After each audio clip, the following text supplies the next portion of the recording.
Apocalipse capítulo 2,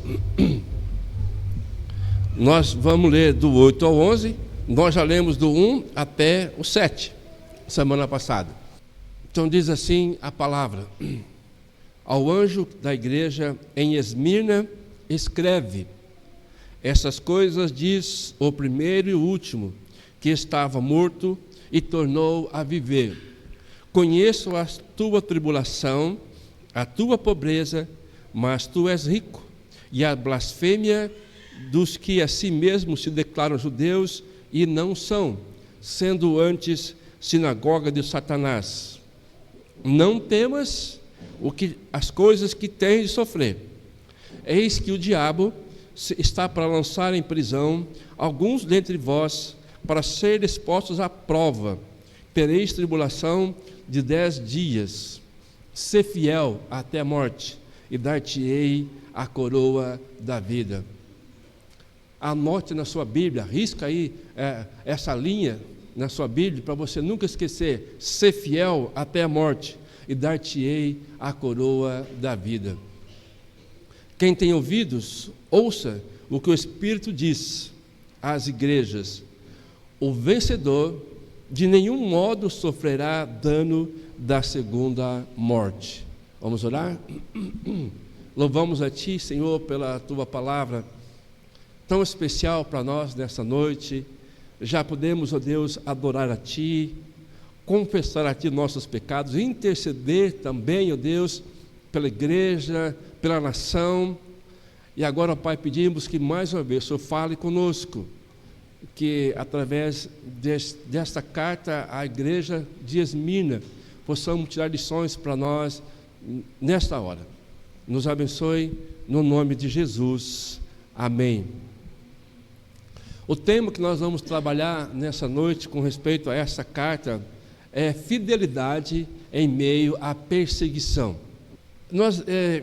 Antes de entrar propriamente dito aqui, a ideia é sempre trazer um pouco mais de luz sobre algumas expressões que aparecem no texto, e a igreja percebeu que há uma colocação no verso 11, e aqui na carta diz: o vencedor de nenhum modo sofrerá dano da segunda morte. Mas que morte segunda é essa? Que segunda morte é essa? Sabemos que a morte espiritual, aquelas pessoas que não têm Jesus, estão mortas espiritualmente falando, mas o próprio texto, que o livro do Apocalipse, nos ajuda a entender um pouco mais sobre essa palavra aí, sobre a questão de segunda morte. Então eu quero pedir que os irmãos abram a sua Bíblia aí, um pouquinho mais à frente, Apocalipse capítulo 20, verso 14. Apocalipse 20, verso 14, diz assim: então a morte e o inferno foram lançados para dentro do lago de fogo. Esta é a segunda morte, o lago de fogo. Então deu para entender, a segunda morte é o inferno, lago de fogo. E no capítulo 21, verso de número 8: quanto porém aos covardes, aos incrédulos, aos abomináveis, aos assassinos, aos impuros, aos feiticeiros, aos idólatras e a todos os mentirosos, a parte que lhes cabe será um lago que arde com fogo e enxofre, a saber, a segunda morte. Então, aqueles que não têm Cristo no coração e que partem sem Jesus vão sofrer esse dano que é a segunda morte, que é a morte espiritual, e vão viver para sempre longe da presença do Senhor. Mas voltando aqui no texto que nós lemos, essas cartas que foram escritas representam as principais condições que podem ser encontradas na igreja. Então, por isso que a ideia é trazer alguns pontos, porque assim como aconteceu lá em Esmirna, ou na igreja de Esmirna, também pode acontecer conosco aqui em Paysandu. O nome Esmirna significa amargo e relaciona a palavra mirra. Esmirna ficava mais ou menos 50 quilômetros de Éfeso, uma cidade rica, uma cidade próspera, uma cidade que é conhecida principalmente por sua beleza. E esta cidade disputou com Éfeso, não a igreja, tá? Mas a cidade disputou com Éfeso a honra de ser a principal cidade da Ásia, um lugar em que se adorava ao imperador Tibério. Então, como está essa cidade hoje? Vou trazer aqui alguns dados, depois você pode conferir na internet. Eu vou citar onde eu busquei esses dados, depois você pode conferir na íntegra. Está lá no site terrasantaviagens.com.br/blog/igreja-d-Esmirna. Então ali eles falam como que está a igreja hoje. Aliás, desculpe, a cidade. Vamos mudar um pouquinho, não a igreja, a cidade. Então, a cidade de Esmirna hoje é conhecida como Izmir. Então, não é mais Esmirna, mas Izmir. Está localizado na costa ocidental da Turquia. Izmir, hoje, é uma cidade portuária importante e certamente é a terceira maior cidade do país em termos de população, depois de Istambul e Ankara. Izmir é conhecida por sua atmosfera cosmopolita, seu litoral pitoresco ao longo do mar Egeu e a sua influência cultural, histórica e cultural. Além disso, essa cidade hoje, Izmir, a região, desempenhou um papel significativo ao longo da história. E hoje em dia, então atual, hoje em dia, é uma cidade moderna, vibrante, com uma mistura de tradição e modernidade. Então, só para que os irmãos tenham uma ideia, eu disse domingo passado que tanto a igreja quanto a cidade lá de Éfeso, então não existe mais igreja, mas Esmirna hoje é Izmir e está lá, né? Quem sabe um dia você possa ir lá visitar. E eu lendo sobre isso, deu a vontade de lá conhecer, né, essa cidade. Quem sabe Deus possa nos conceder esse privilégio. Mas voltando aqui, então voltando para a carta de aqui, no Apocalipse, vamos pensar um pouquinho sobre essa Esmirna. Então, na época em que essa carta foi escrita, havia ali no meio da igreja, ou na cidade, uma colônia de judeus agressivos e hostis que se opunham aos cristãos. Então, preste atenção, havia ali no meio da igreja, não é na cidade, Aliás, na cidade, então, mas havia no meio da igreja esses judeus que eram hostis aos cristãos. E como Jesus se apresentou quando escreveu a sua carta para a igreja de Éfeso? Então vamos voltar um pouquinho lá. O capítulo 2, verso 1, a parte B, ele diz: Jesus se apresenta como aquele que conserva na mão direita as 7 estrelas e que anda no meio dos 7 candeeiros de ouro. Então, as 7 estrelas, nós vimos que são os líderes, os pastores da igreja. Os 7 candeeiros são as igrejas. Ele apresenta que estou aqui, eu tenho todo o poder. Eu montei minhas mãos tanto a liderança quanto toda a igreja. Então ele apresenta assim lá para Éfeso. E para a igreja de Esmirna, como que ele se apresenta? Isso é importante, porque não é uma cópia de uma carta. Não é porque escreveu para Éfeso que pegaram e puseram, mudou o nome, pôs Esmirna e escreveu. Não. Então ele se apresenta, aí no verso 8, a parte B, ele vai dizer assim, essas coisas diz, o primeiro e o último, que esteve morto e tornou a viver. O primeiro e o último, que esteve morto, mas tornou a viver. Qualquer que seja a experiência pelas quais podemos passar como povo de Deus, o Senhor sempre se identifica conosco, porque Ele passou pelo que nós temos passado. Ele se apresentou: eu estou aqui, eu passei pelo que vocês passaram, mas eu estou vivo, estou aqui pronto para auxiliar vocês. E nessa carta, Jesus faz um elogio à lealdade da igreja e os encoraja a permanecerem firmes. Então, por isso que é bom ter a gravação. Depois você pode ouvir a mensagem da semana passada e vocês vão ver como Jesus fala com a igreja de Éfeso. E aqui vocês vão ver como que ele fala com a igreja de Esmirna. E esta igreja permaneceu firme ante a perseguição e também a pobreza. Vai dizer, depois nós vamos ver um pouquinho a respeito disso. E Jesus destaca, ou a carta destaca, a importância da perseverança na fé. E há uma promessa aqui. Lembra que eu falei para que você pudesse riscar esta frase: ser fiel até a morte e dar-te-ei a coroa da vida? Não foi por acaso que eu pedi para você riscar, porque nós precisamos lembrar sempre desta promessa: ser fiel até a morte e dar-te-ei a coroa da vida. Nós tivemos aqui, na escola dominical, no trimestre passado, estudando um tema que dizia prosseguindo para o alvo. Estudamos a carta de Paulo aos Filipenses, lembra, os irmãos e irmãs? E ali, uma das coisas que foi destacada, e nós estamos lembrando sempre, é que o apóstolo Paulo faz uma comparação a respeito de uma corrida, em que os corredores se preparam e eles correm para alcançar um prêmio, e diz que esse prêmio só alcança uma pessoa, só tem um primeiro lugar, e esse prêmio, ou essa coroa, é corruptível, porque ela é passageira, ela perde o valor.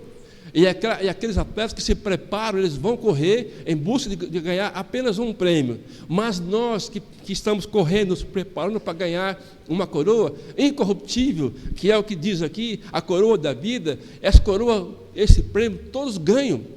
É para todos que sejam fiéis até a morte, que creem na palavra de Deus e que mantêm firme no Senhor, que olham para o alvo, que não se desvia. Embora venham os problemas, vamos ver aqui na carta, venham aí as situações, mas permanecemos firmes, prosseguindo para o alvo, para a coroa, essa da vida. Então, a ideia aqui é ser fiel até a morte, e você vai receber um prêmio, uma coroa incorruptível, a coroa da vida. Então vamos pensar um pouquinho, qual era a luta dessa igreja? E com certeza vão trazer para nós, quem sabe até é a nossa luta no nosso dia a dia. Em primeiro lugar, no verso 9, nós vamos ver que a carta diz que há um vínculo entre pobreza e perseguição. Diz aqui: conheço a tua tribulação, a tua pobreza. Entre parênteses, mas tu és rico. Vamos ver essa questão aqui. Mas primeiro conheço o que passa com vocês. Quer dizer, olha, Jesus está atento, Ele sabe como está a nossa vida, sabe como está a igreja. Ele falou: eu conheço a tribulação e a pobreza, e a blasfêmia dos que a si mesmos se declaram judeus e não são, sendo antes sinagoga de Satanás. Então havia ali um contexto de perseguição e pobreza. Havia angústia, tristeza, sofrimento e dor naquela igreja ali em Esmirna. O verso 9, a parte A, nos diz que ali essa igreja lutava contra a perseguição e contra a pobreza. Mas que perseguição estava acontecendo ali? Já que João aqui não abre muito dessa questão dessa perseguição. Segundo a história, havia na igreja Policarpo, que era um bispo em Esmirna. Em meio à perseguição, eles pediram a Policarpo que ele fosse fiel a César. Então a palavra foi mais ou menos essa: seja fiel a César e maldiz a Cristo, eu vou colocar você em liberdade. Essa era a palavra. Se você for fiel a César e for infiel ao Cristo que você prega, então você vai ter liberdade. Mas a história nos diz que Policarpo, com a sua fé em Jesus, preferiu morrer queimado. Ele preferiu perder a sua vida e ganhar a vida eterna do que recusar a maldizer o nome de Jesus. É como se nós chegássemos em um momento em que falasse para o professor: ou você nega Jesus, ou então você vai morrer. Se você não glorificar, digamos aí, ao mundo e não glorificar a Jesus, então você vai viver. Mas se você não fizer isso, você vai morrer. Que nós possamos fazer como Policarpo e levantar os punhos e dizer: só Jesus salva. Eu creio em Jesus, a minha fé está em Cristo. Haja o que houver, aconteça o que acontecer, eu permanecer firme no Senhor. Essa é a palavra. Por isso que a carta nos diz que havia esse contexto de perseguição. Se não negar, você vai morrer. E nós sabemos pela história, e não precisamos nem trazer aqui, mas que muitos cristãos morreram porque não negaram a sua fé. Morreram nas arenas, serviu de alimento para os animais lá nas arenas. Alguns foram crucificados, foram queimados, serviram de tocha para iluminar as cidades, e assim foi a história. Lembramos aqui de Estevão, que foi o primeiro mártir, lembram? Ali ele pregou a palavra, ele não negou a sua fé e foi apedrejado. E assim a história continua. Essa é a questão. Primeiro ponto aqui é a perseguição. Segundo ponto é pobreza. Mas por que pobreza? Por causa do confisco das suas propriedades. Os cristãos tinham dificuldade de ganhar a sua vida num ambiente hostil. Então, a perseguição trouxe pobreza para os cristãos. Por isso que a Bíblia que nos fala assim: olha, a tua pobreza, mas tu é rico. Então, havia uma pobreza material. E por causa disso, esse ambiente hostil, muitos cristãos eram extremamente pobres. Sabe por quê? Porque eles não negavam a Jesus. E mesmo com essa cidade tão rica, até eu falei um pouquinho dela aqui, como está hoje, imagina naquela época, mesmo assim, os cristãos eram pobres, porque eram despedidos dos seus empregos. Imagina você trabalhando numa empresa e o seu patrão falar assim: quem você serve? Eu sirvo a Jesus. Então tá bom, tchau. Se você não negar o seu Jesus, você vai perder o seu emprego. O que você faria? O que nós faríamos? Era mais ou menos isso. Se você não dizer César ao Senhor, você vai morrer. Era mais ou menos isso. E eles perdiam os seus empregos, eles perdiam os seus negócios quando eles se convertiam ao Senhor. Eles deixavam de proclamar César é o Senhor, para proclamar Cristo é o Senhor. E então veio a questão aqui da pobreza. Eles ficaram pobres socialmente e economicamente. Mas, embora eles estivessem pobres materialmente falando, na verdade eles eram muito ricos. Que contraste aqui que a carta nos fala. É por isso que está aqui na minha Bíblia, na sua também, entre parênteses aí. E por que ele vai colocar assim? E que riqueza era esta? Eu já até falei, né? A riqueza espiritual. Eles não tinham bens, perdiam os seus bens, mas tinham uma riqueza maior. Tinha uma coroa que eles iriam receber, que ninguém podia tirar deles, ninguém iria roubar deles, ninguém iria proibi-los de usar. Então eles eram ricos. O apóstolo Paulo, quando escreve a sua segunda carta para a igreja de Corinto, ele fala sobre a graça do nosso Senhor Jesus Cristo. Ele fala assim, 2 Coríntios capítulo 8, verso 9: Jesus, sendo rico, se fez pobre por amor de nós, para que, pela sua pobreza, nos tornássemos ricos. E do capítulo 6, verso 10, a parte B dessa mesma carta, o apóstolo Paulo escreve: nada tendo, mas possuindo tudo. Nada tendo, mas possuindo tudo. As riquezas espirituais que esses irmãos tinham, e aqui que está aqui na carta, era incomparável. Além disso, na carta que nós estamos lendo aqui, pensando nela, o Senhor conforta os cristãos, dizendo que Ele conhece muito bem as dificuldades que seus filhos enfrentam. Ele fala: eu conheço, eu passei por isso. Por isso que Ele se apresenta, o primeiro e o último, esteve morto e tornou a viver. Conheça a tua tribulação. Ele sabe, Ele está presente. Ele nos conhece, Ele nos fortalece. É isso que a carta nos diz. Ele conhece a perseguição e a pobreza que os cristãos enfrentavam naquele momento lá em Esmirna, não mudava a sua espiritualidade. Essa que é a questão, e que nós precisamos pensar. Isso não causava mudança no coração deles, na fé que eles possuíam no Senhor. E caso contrário, se isso também não interferir na nossa espiritualidade, e aqui é bom nós pensarmos nisso, nós seremos crentes circunstanciais, crentes oba-oba, que quando tudo vai bem, eu sirvo ao Senhor, não é assim? Quando tudo está ótimo, eu sirvo ao Senhor, mas quando vem um problema, Deus se esqueceu de mim. É mais ou menos isso que às vezes nós falamos, né? E sabe, irmãos e irmãs, não é porque muitas vezes nós somos desprovidos de condições materiais que deixamos de ser filhos do rei. Não conta aqui valor monetário, material, não podemos esquecer disso. Nós somos filhos do rei. E essa questão dessa pregação do bens materiais, para você... o cristão precisa ter bens materiais, então venha para a igreja, você vai ficar rico. Eu digo que essa é uma doutrina maligna.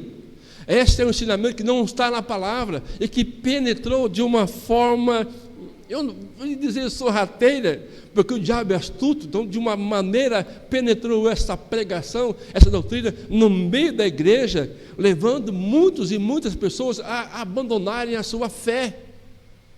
Porque elas querem ir à igreja, mas não buscar o Senhor, mas querem apenas a bênção. E quando a bênção não vem, e aqui nós ouvimos hoje de manhã, a pessoa não quer, ela esquece, Deus não se importa comigo. Cadê? Como que Deus vai me abençoar se Ele não está me abençoando materialmente falando?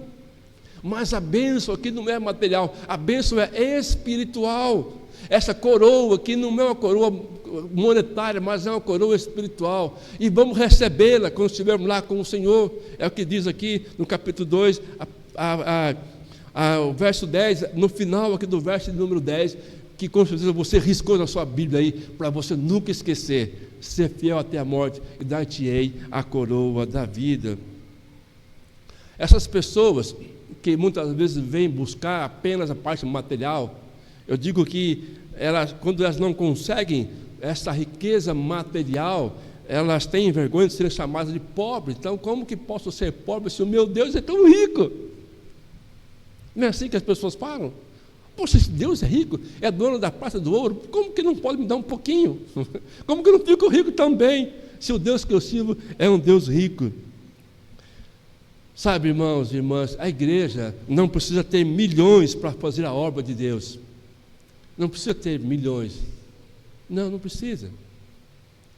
O que precisa é da preciosa e sublime graça do Senhor e da unção do Espírito Santo. Eu diria também de disposição. Não é valor monetário, mas é fé, é disposição, é confiança no Deus que nós servimos. Então havia o contexto de perseguição, contexto de pobreza, e aqui então os cristãos perdiam tudo, porque eles não negavam a sua fé. Dentro desse contexto, que eu quero novamente aqui trazer aqui, porque essa questão da perseguição, da pobreza, era o que estava por fora. Lembra? Então os cristãos que tinham seus empregos perdiam, porque não negavam a sua fé, perdiam ali as suas casas, eram pobres. Mas o fato mais triste dessa história, eu vou dizer aqui como pastor, é que a carta diz, no verso 9, a parte C. Olha lá, vou voltar um pouquinho aqui a minha Bíblia aqui. Ele fala assim: vem a tribulação, vem a pobreza, mas tu és rico, e a blasfêmia dos que a si mesmos se declaram judeus e não são, sendo antes sinagoga de Satanás. Havia aqui uma perseguição religiosa, mas essa perseguição era que estava dos de dentro. Eu digo que é pior do que receber uma perseguição do que vem de fora. Porque você fala, não, mas está lá no mundo, a pessoa não conhece a Jesus, não serve a Deus, até mais ou menos, né? Dá para ser tudo bem, né? Está lá fora, precisa se converter. Convertendo, ele vai poder vir também servir o Senhor. Mas aqui é pior, porque havia no meio da igreja aqueles que diziam cristãos, mas Jesus diz aqui que os chama de sinagoga de Satanás. Como se não bastasse a perseguição dos de fora, também essa igreja sofreu a perseguição dos de dentro. Havia ali aqueles judeus ricos, judeus opulentos, eles se aliaram aos pagãos de Esmirna, segundo relatos dos próprios crentes. É como se nós estivéssemos na igreja, e isso é terrível. Você está com os irmãos e de repente alguém que está com você começa a se levantar contra você. É isso que está acontecendo lá. Aqueles que deveriam pregar, deveriam manter ali a sua fé, mas eles negavam, e aqui chamam de sinagoga de Satanás. E esses judeus, eles eram capazes de blasfemar contra Deus. O mesmo que o confessava, eram judeus, falavam sobre Deus, mas eles blasfemavam. E aqui então Jesus chama de sinagoga de Satanás.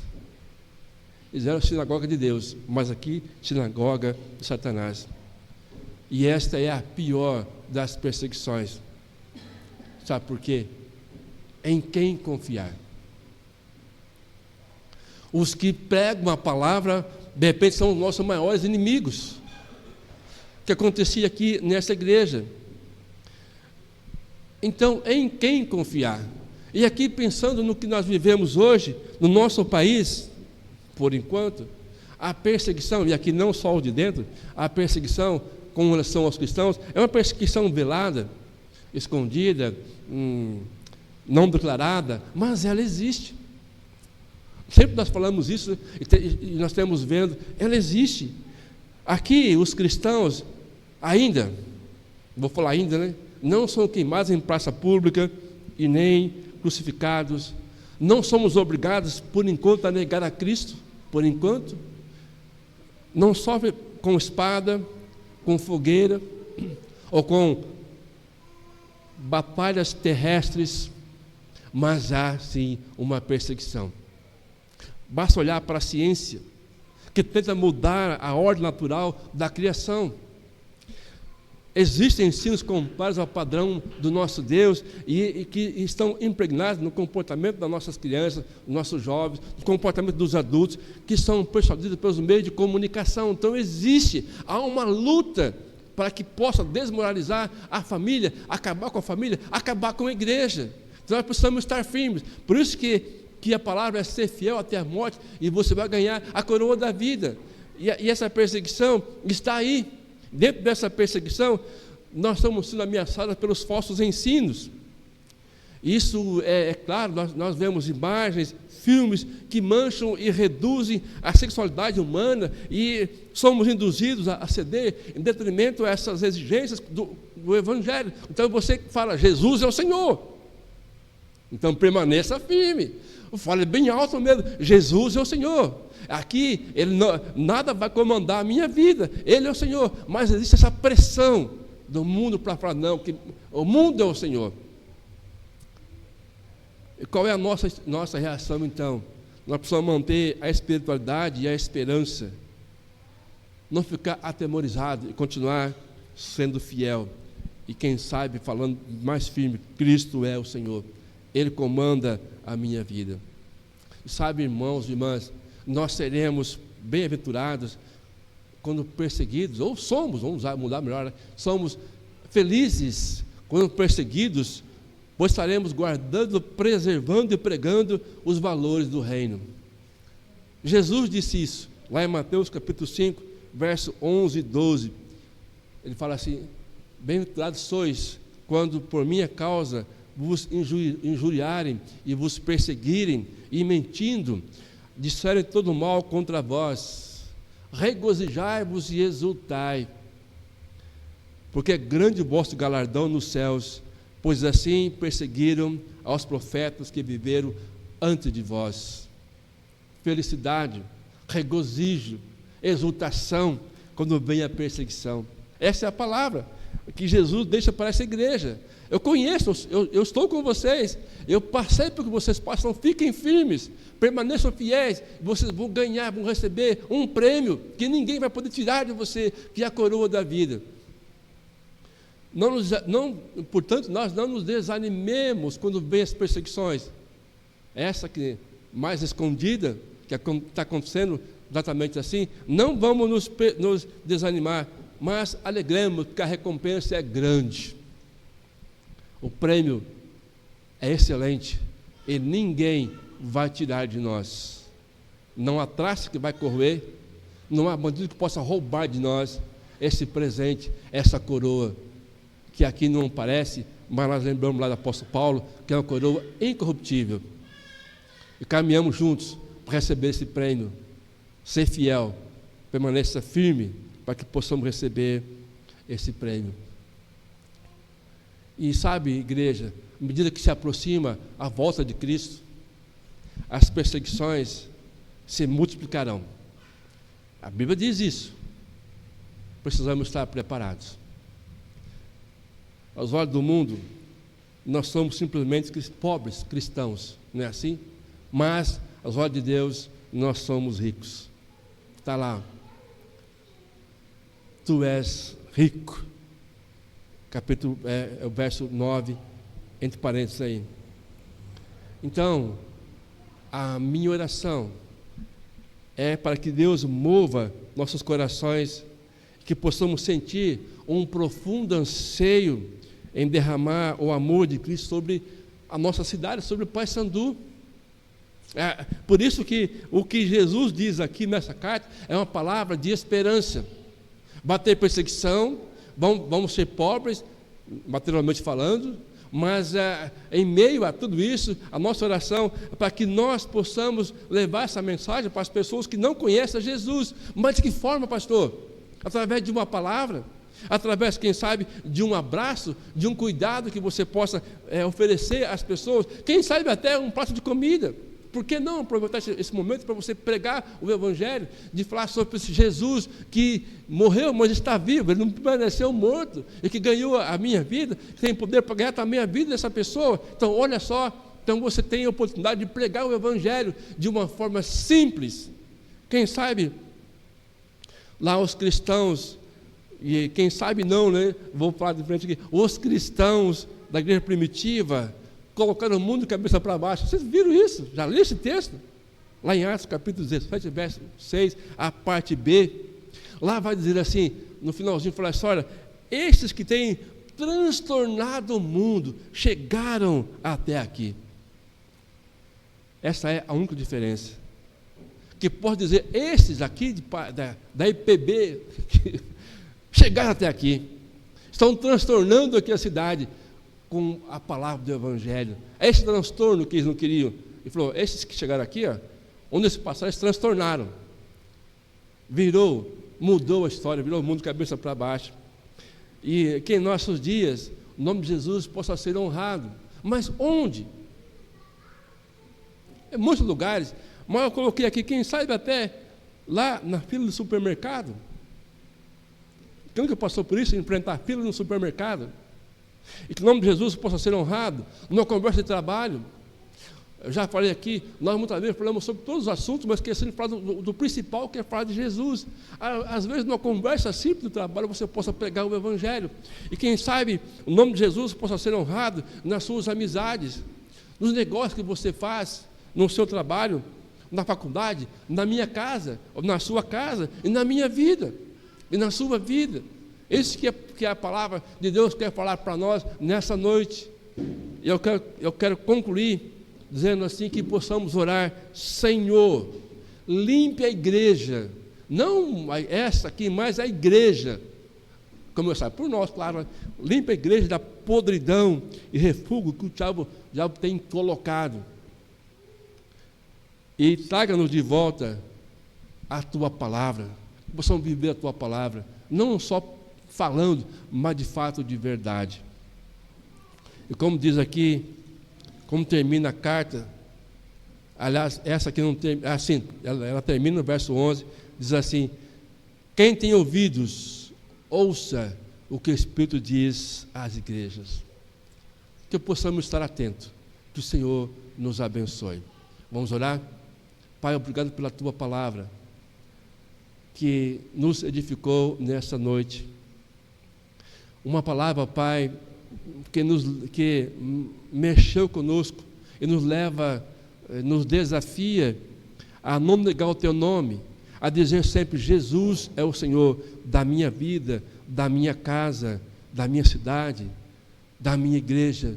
Ó Deus, que o Senhor continue a nos abençoar e que a cada momento possamos não negar a Ti, mas ser fiel a Ti, porque sabemos que receberemos um prêmio, a coroa da vida. Te agradecemos no nome de Jesus. Amém.